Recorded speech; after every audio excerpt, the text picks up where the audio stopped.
selektif lebih menekankan pada alasan untuk membeli suatu merek pada produk tertentu. Contohnya, individu atau lebih yang mempengaruhi pembelian atau jasa investasi untuk kepentingan perusahaan karena mereka memiliki cukup banyak massa dan juga besar kemungkinan mereka bisa membentuk massanya untuk menggunakan produk yang digunakan oleh para pekerja profesional tersebut. Nah, iklan ini merupakan pemberitahuan yang memang memiliki manfaat saat iklan tersebut akan datang. Di sini contoh yang kami ambil dari aplikasi Gojek, Gosen. Komersial ini tidak menguntungkan satu pihak saja, tapi keuntungan bersama atau disebut dengan keuntungan sosial untuk semua masyarakat.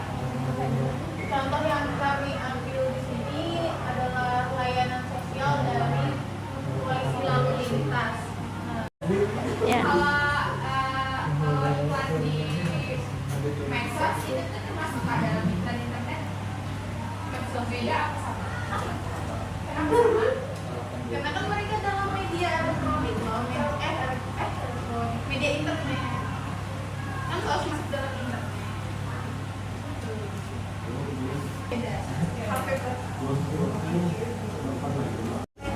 Kalau MLM itu distributornya dapat keuntungan, sedangkan yang profesional itu enggak. Si para pekerja profesionalnya cuma menawarkan, aku kemarin pakai ini loh.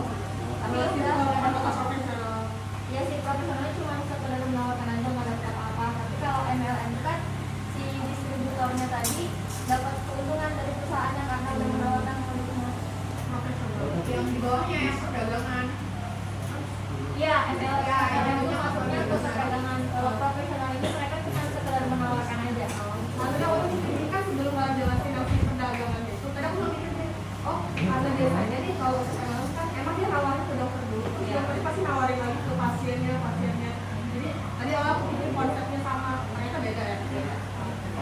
Tadi cuma berhenti tok di satu, misalnya pengacara aja enggak. Kalau menurutku sih nggak tahu yang lain. Teman yang lain juga kalau mau bantu boleh iklan secara umum dan khusus gitu ya. Nah itu harus bisa kalian jelaskan gimana. Kalau kalian tadi kan jenis-jenis iklannya yang lain gitu modalnya.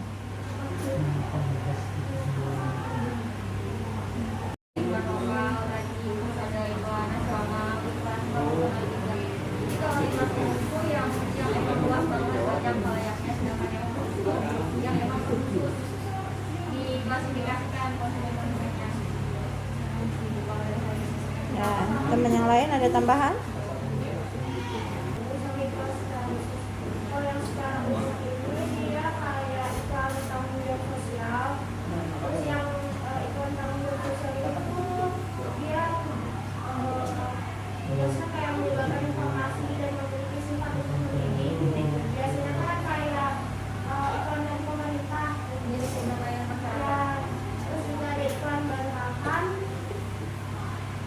Untuk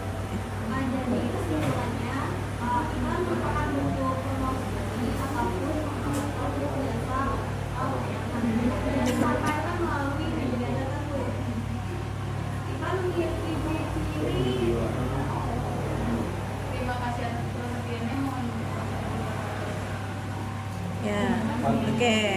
Kasih applause dulu untuk teman-temannya. Sekarang waktunya games. Yang memimpin gamesnya kelompoknya silahkan. Waktunya games. Setelah presentasi melepas penat dulu ya. Games.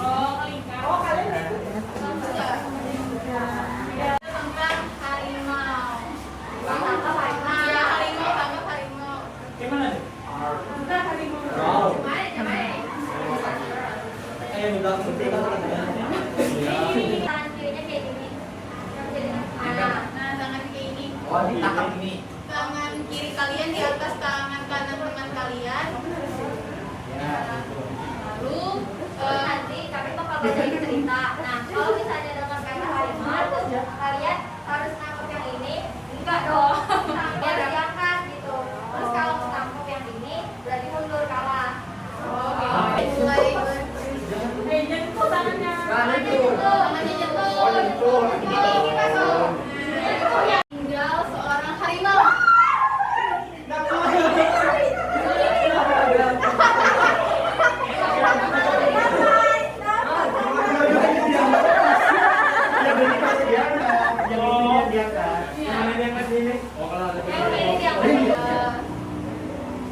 Dan seorang rubah yang cerdik. Suatu hari, rubah berkata pada harimau bodoh. Siapa yang ketangkap? Ada yang ketangkap? Oh, ada. Ada 2 orang. Menjadi raja hutan, bukan kamu lagi. Kalau kamu tidak percaya, ikuti aku sekarang. Rubah pun kemudian menyuruh harimau kita berjalan berkeliling hutan.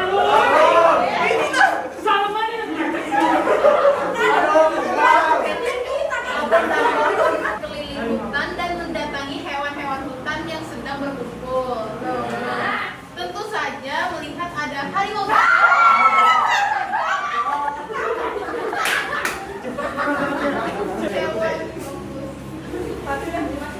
Hewan-hewan pun berlarian ketakutan.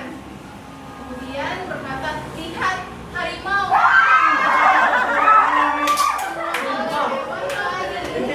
Hewan-hewan lari karena takut kepada. Seru rubah berbohong pada harimau. Karena kebodohannya, harimau tidak tahu apa.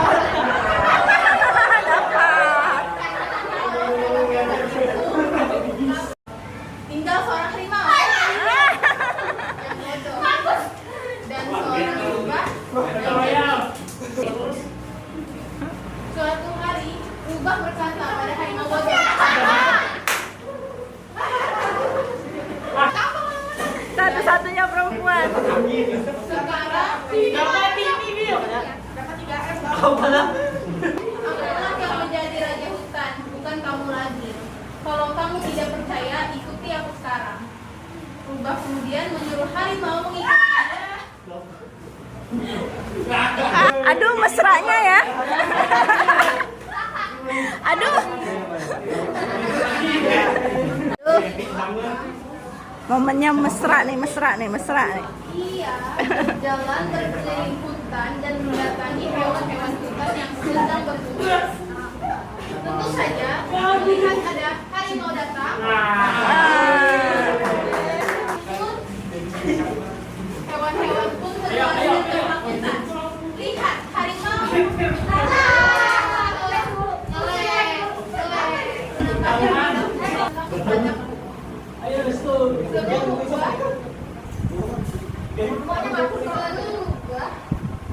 Berbohong pada harimau. Karena kebodohannya, harimau tidak tahu. Buat itu udah belum fokus. Oh iya. Kenapa nggak pernah berhenti? Hewan-hewan pun berlari ketakutan. Kemudian rubah berkata, lihat harimau semua hewan. Takut padaku. Seru rubah berbohong pada harimau. Emang ya kecepatannya. Karena kebodohannya, harimau tidak tahu kalau rubah yang ke atas ini padanya bukan pada rubah. Eres tuh.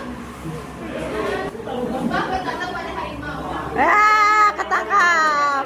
Siapa ketangkap?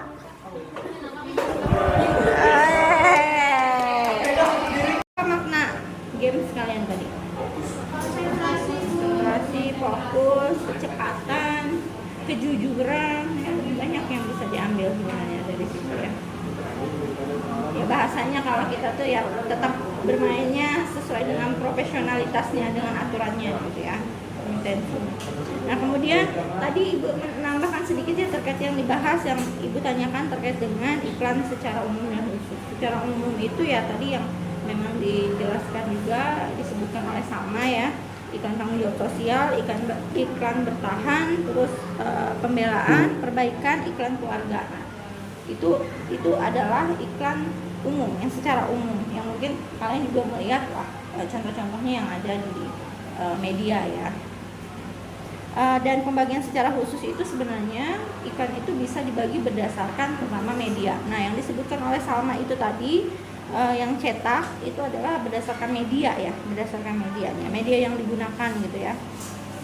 Termasuk juga iklan yang above the line, below the line, kemudian bentuk iklan cetak itu sendiri ada yang iklan cetak kan macam-macam, ada iklan baris, iklan kolom, iklan advertorial gitu ya.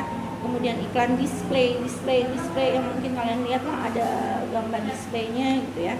Kemudian iklan elektronik, kemudian berdasarkan tujuan, berdasarkan komunikator, kemudian berdasarkan wujud yang diiklankan, kemudian berdasarkan khalayak sasaran, berdasarkan wilayah sasaran, dan juga berdasarkan fungsinya. Nah, jadi itu sebenarnya yang secara khusus yang memang tadi yang saya tanyakan gitu. Nah, itu sebenarnya kayak iklan komersil kan kalian udah tahu gimana bentuk iklan komersil dan non komersil yang gimana gitu ya. Kalau dilihat berdasarkan tujuan. Nah, kalau berdasarkan isi pesan kan macam-macam, ada iklan yang pesannya politik, kemudian kesehatan, pariwisata, kecantikan gitu kan, hukum dan lain sebagainya. Nah, kemudian kalau komunikator, iklan yang memang dilihat dari iklan personal, keluarga gitu. Kemudian institusi gitu ya. Kemudian wujud program, wujud iklan yang diiklankan kayak iklannya itu bentuk barang, jasa, atau iklan barang dan jasa, bisa dua-duanya. Kemudian khalayak sasaran itu dia iklan itu untuk siapa sasarannya, untuk pabrik kah, untuk industri kah, untuk konsumen distributor kah, atau seperti apa. Kemudian cakupan wilayah sasaran dia bisa iklan lokal, regional, nasional, internasional. Kemudian berdasarkan fungsi itu dia iklan informasi, memberikan hiburan, mendidik, kemudian juga iklan yang sifatnya persuasi atau membujuk.